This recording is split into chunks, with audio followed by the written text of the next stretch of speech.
So we are going together this morning, together, inquire, explore into this problem. First of all, it's important to understand, is it not, that one should be free of all illusions. Otherwise the mind remains in various forms and varieties of illusions. So what creates illusions? Is it not desire? Wanting to reach something, wanting to experience something, wanting to have, desiring something out of the ordinary, extrasensory perception, visions, spiritual experiences, and so on. So one must be very clear the nature of desire, which we talked considerably in the past talks, and understand the movement of desire, which is thought with its image, which we went into, and also to have no motive in our inquiry. That's very difficult. To have no intention, to have not a sense of direction.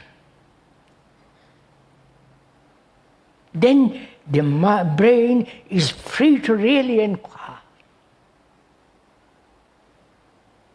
Again, which we have been into this problem right through our talks. We said there must be order in our house, in our existence, in our relationship, in our activity. Without that order, which is freedom, there can be no virtue.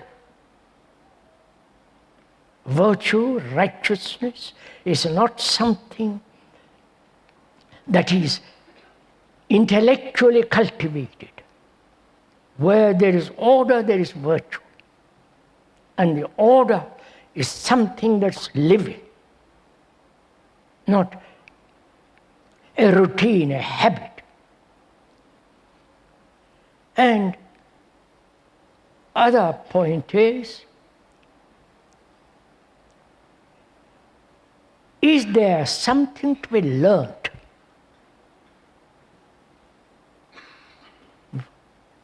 We are thinking together, please. Is there something to be learned from another? You can learn from another history, biology, mathematics, physics, the whole technological world with all its complex knowledge. You can learn from another, from a book, from one who has already studied all that. And is there something to be learned from another psychologically? This is an important question that we must investigate together, to be learned from another psychologically about ourselves, about that which is eternal, if there is something eternal. Or there is nothing to learn from another, because all the human experience, all the psychological knowledge that one has, that humanity has gathered together for millions of years, is within oneself. You follow? Therefore, if that is so,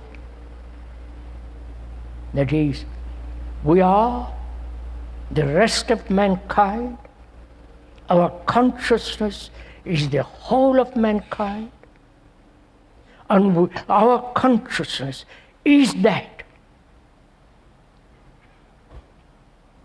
And it seems rather absurd and rather naive to go out and learn from somebody else about ourselves, because it requires the clarity of observation to learn about ourselves. That's simple. There is no psychological authority, and therefore there is no spiritual authority, because the whole history of mankind, which is the story of humanity, is in us. Right? Therefore, there is nothing to experience. I wonder if you see this.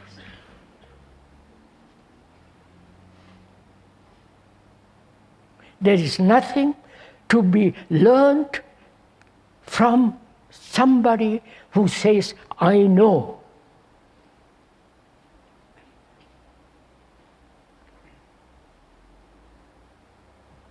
Or I will show you the path to truth. This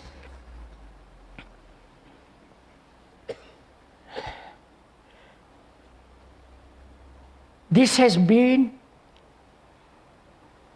the whole trend of the priests throughout the world.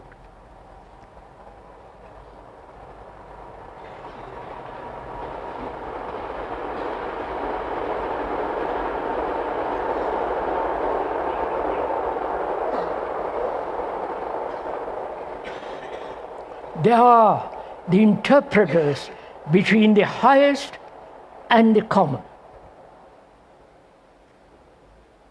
From the ancient of days, they have played this game.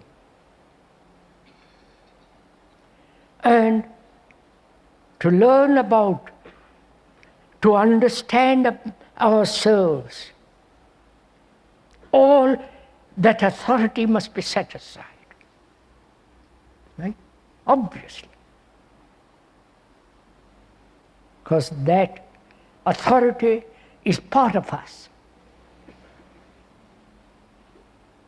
We are the priests, we are the disciples, we are the teachers, we are the experience, we are the ultimate, if we know how to understand. Right? So,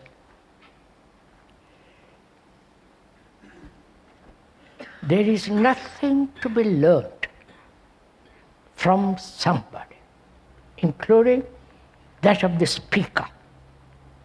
Especially of the speaker, because one is greatly accepts other people's influence, impressions, right? So one has to be free to inquire.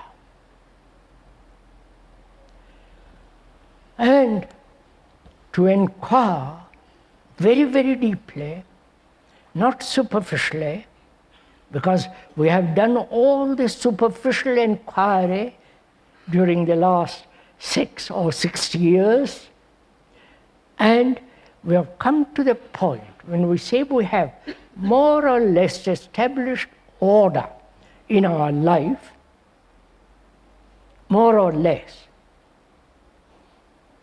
right? And as we go along, we'll establish greater order.